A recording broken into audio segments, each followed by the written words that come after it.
Greetings, everyone. I'm excited to welcome Itamar Falcon, co-founder and CEO at Coho AI, to the show. Itamar, welcome.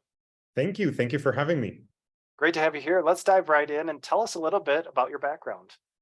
Amazing. So my name is Itamar, born and raised in Tel Aviv, Israel. Before Coho, I was a product manager. Beforehand, I obviously learned computer science and was a little bit of engineer before I moved to the dark side of product. Worked a little bit both in Google and mainly in Microsoft in the cybersecurity space before leaving and starting Coho. Oh, wow. Interesting. So worked for some pretty big tech companies. What was that experience like at Google and Microsoft? Both of them was amazing and very, very, very different. I think both of them are amazing company. Obviously, working in a large organization such as Microsoft is completely different than my experience as an entrepreneur in a young startup. But I think there is a lot to learn from a successful company, specifically from Microsoft, that is very also sales-led. There's a lot to learn from processes and how a large organization is being handled, both what to do and what not to do, right? Yeah. There is obviously good and bad in everything, but overall it was an amazing experience. Yeah, I can imagine that would be in two very different companies and cultures and histories, I'm sure. And then, so yeah, tell us about Coho AI. What does Coho do?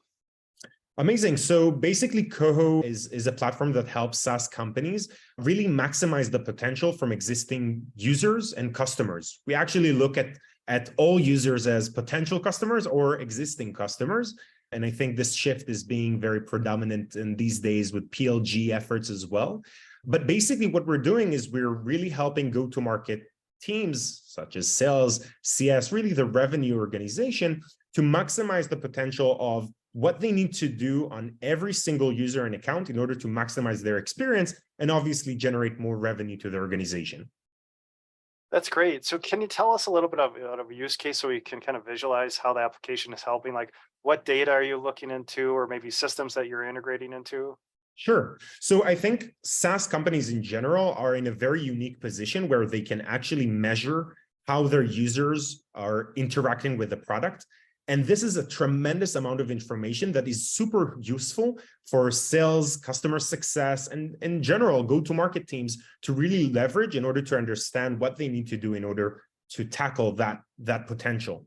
So what Coho does is basically aggregates all data coming from the product, from the CRM, from the CSM, really all tools all touch points on every single user and account within the organization, and general signals for GTM teams to really tackle the right opportunities at the right time.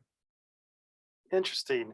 So really focused on the existing customer base, what's happening within that existing customer base. So for example, like how data coming from the application itself and how they're using the product, for example?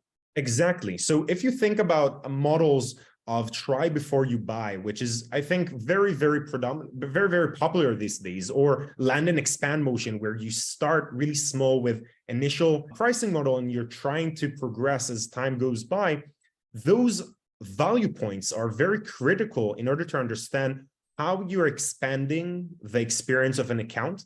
And it's all being mitigated by the product. At the end of the day, the product is what generates the growth of the company, right? If the product is not providing the value, there is not enough schmoozing around that you can do in order to really generate revenue from customers. Mm-hmm. So leveraging that point of information to really accelerate growth is super critical in most SaaS businesses today.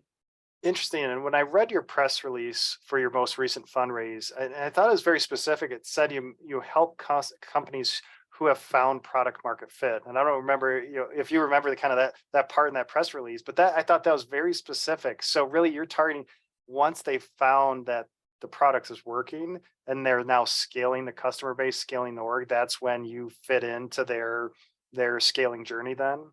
Yes, because I think in the early days of a startup, when you don't have a product market fit, you're focusing on finding this product market fit, and you're less focused about maximizing revenue. It's not about revenue, it's about finding the right metrics and the right product and the right features that generates the growth eventually. when you're passing that and you have a product and you know what the main values that you're trying to convey, and you know that your product is, you have some idea that is providing that value, this is the right time to really accelerate with growth. And this is where we come into play. Okay. And tell me about your ideal customer profile. So helping SaaS companies as a B2B SaaS companies, and it sounds like post product market fit stage. And then does that just scale all the way to, say, public SaaS too, that you'd fit everywhere in between? Completely. I would say that some of SaaS companies have a DNA of a very, very, very specific sales motion, which they have low or small numbers of very high profile accounts. In this profile, it's less relevant to what we're building because you have the luxury to handhold each and every customer. But for most segment of SaaS companies where they have more than they can handle, accounts that more than they can handle, and they have a product that is actually, it's pretty complex. You have different value of streams values, you have different personas. This is where we shine and we can really leverage what we're doing in order to accelerate growth. That's great, because we know there's so much data trapped in our application and our CRM system, maybe in any sort of CS application that we're using, and pulling that together. So that, yeah, really interesting. So when did you found Coho AI? So we founded Coho AI last October. So not this October, last one. So it's a young company. Yeah. Okay, so October 2021 then. This is where we actually launched. Okay, launched in October 2020. Not the product, but the company. The company, yeah. Okay, the big difference there, right? Launched company. All right, and then where is your company located? Do you have an HQ or are you remote? So we have an HQ in Tel Aviv. This is where the R&D is. Our go-to-market will expand both to US and Europe, but our headquarters currently is in Tel Aviv. Okay, great. And tell us, what's your current team size? So we're 19 people currently, mainly R&D, and now accelerating in go-to-market. Okay, that's great. So 19 mainly R&D, and now hiring for go-to-market in US and Europe. And then anything you want to share around the, say, revenue size of your company, anything to give us a sense of scale for Coho? So we are a young company. We're sub $1 million. We're obviously accelerating that part, but still in the early stages. Yep, definitely. Yeah, just launching just a little over a year and a half ago. And tell us about your go-to-market motion, right? You're helping companies untrap, leverage all this existing data to expand the customer base. But how are you finding your customers? So I think that, first of all, I think what we're building is something that traditionally is it was built in-house, and SaaS companies really try to reinvent the wheel. But the underlying problem is very visible to most SaaS companies that we're interacting with. So I think that finding the right customers, or finding the right customers that are willing to that agree with the problem statement that we're having, is not an issue. I think there is obviously always a match that you have to create between the problem and the product, and see that our product is actually matching that motion. And I think we're doing it very, very successfully. And our motion is a land and expand of our own. We believe we want people to try, because it is kind of a promise that you need to believe it first. So we want people to really engage with the product to see the actual insights and the actual benefits and ROI that you can create by leveraging our product. So our go-to-market is really land and expand motion. And yeah. And tell us, with the land and expand, your pricing strategy is a traditional SaaS and subscription revenue, fixed price point per month. Tell us a little bit about your pricing for the product. Sure. So basically it's the first thing, as a founder and as a product manager, I try to think of the value that we're trying to create and try to match the value to the pricing. Obviously, it's the best correlation. And obviously, we're in the business of generating revenue. However, it's very tricky to correlate pricing to revenue. So we're trying, on one hand, to find the right metrics, or we found the right metrics to model that value, but in the same time, not to restrict anyone from actually getting all the value that they can from Coho. So for example, we're not charging per seat, we're charging per volume, and it's basically around how much data we're we're obviously analyzing, and how much workflows and actionable insights we're generating for our customers. Okay, that's great. So not the traditional per seat pricing, but more volume, how much data that you're analyzing and helping those teams with. Exactly, which in most cases is correlated to the amount of potential and the amount of value that they actually get from the product. Okay, love that. Makes a lot of sense. And so you've recently raised a seed round. How much capital have you raised to date now? So we raised a total of 8.5 million. Okay. So that was an 8.5 million seed round. So, and according to my data, I show about a median seed round is about 4, so a nice size seed round. So tell us, what triggers or milestones did you see that said you and your company were ready to raise some capital? So I think the first initial step for us was the problem statement was clear to us from day one. I think it's a problem that it's not an easy fix problem. There is a lot of data modeling that is required. There is a lot of questions around how can you create a platform. We're not in the business of professional services. We're not trying to create a platform that it takes ages to onboard and the connections and all around the implementation takes time, but we're trying to create a product that is actually providing value from day one. So the first few months actually of our venture was around that, and we basically try to model the world, try to find the right solution that will fit to a generic vision that we had. And once we found that was the first milestone that we believed that we have something here. And I think it was the right moment for us to also raise, because it was aligned with obviously our investors' vision that the problem statement is completely clear. We just need the product to really be the right one. And that was for us the right moment to just obviously scale and would use that fund as also for future development, but also for go-to-market. Okay, so it sounds like, if I understand that correctly, that the problem statement was clear, and you could match, kind of a product to that problem to solve it. But it sounds like it would require a lot of data modeling, engineering talent to get the first iteration out to market. Exactly. Specifically, and I think the first few steps was around the generic of our approach, right? If you're coming to a company, a SaaS company, they all think that they're a snowflake and their problem statements are very, very unique. But actually, now we know that it's not the case. In most cases, it's very, very broad problem statements. And in the right data model, you can really help different SaaS products from different segmentations. However, it took us time to really prove that thesis. So that was the initial milestone that we did. That's great. And tell us about any lessons learned here, because basically you were raising a large seed round, no product yet, no revenue or customers, right? And really selling the vision and the story. So tell us how that fundraising journey went with that seed round, because it sounds like it was more about the story and the market and the problem to raise that amount of capital. So actually, first of all, we had a product. It's not that we had anything.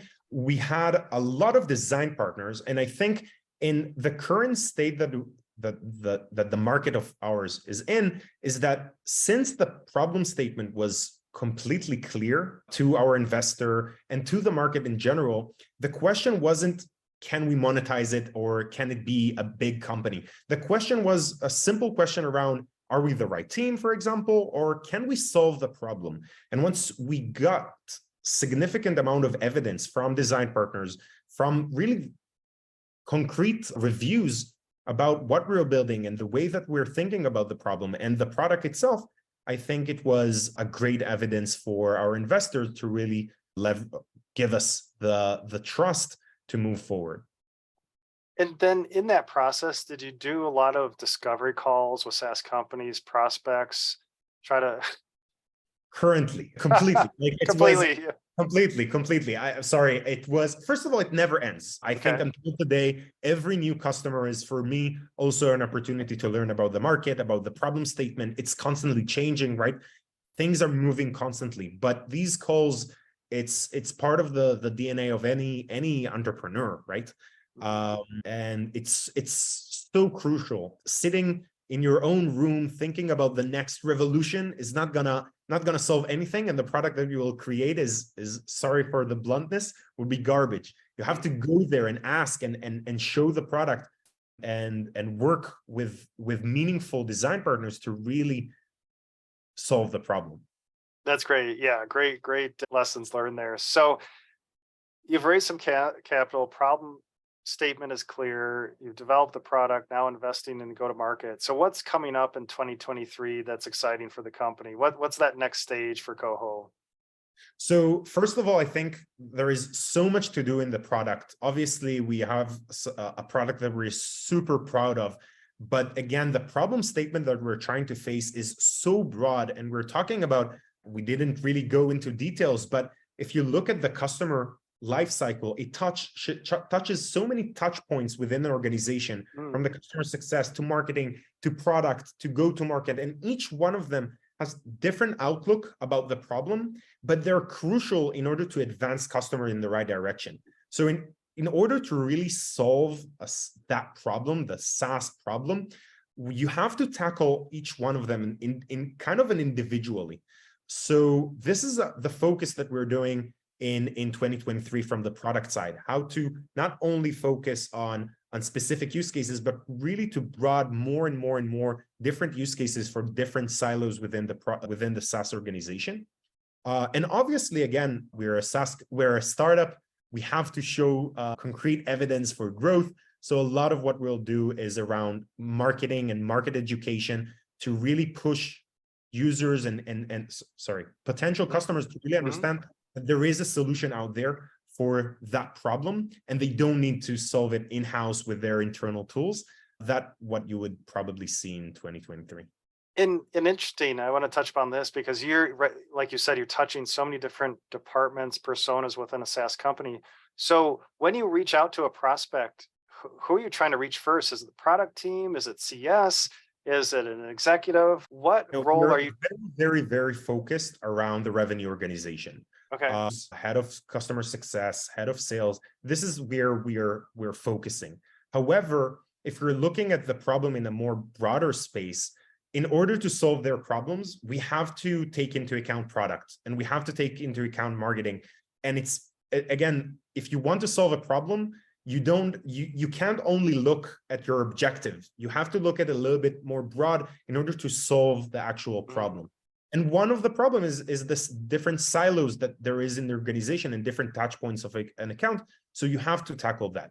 To what extent? Obviously, you need to stay focused, but it's important to understand how to solve a problem. Yeah, that's really interesting. Like just trying to figure out the nuts and bolts of every single department, selling into those guys. So love it. So as we wrap up here, Itamar, if listeners would like to learn more about Coho AI, where should we send them online? So first of all, we have our amazing website, coho.ai, pretty easy.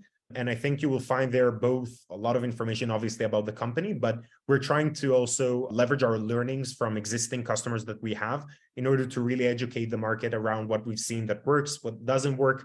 There is a lot of buzzwords within that space. You hear product-led growth, product-led sales, product-led revenue. We're leveraging some of that buzzword, but there is a lot of confusion and a lot of chaotic information. And we're trying to help even potential customers, just general audiences, to really leverage what we learned from our engagements to accelerate their growth, even if they're not a concrete customer of ours. That sounds great. So if you'd like to learn more, check out Coho, so it's coho.ai, to unlock all that data that's sitting in your SaaS business. So Itamar, really appreciate you sharing your background and a little bit about Coho today. Perfect. Thank you very much. And thank you for having me.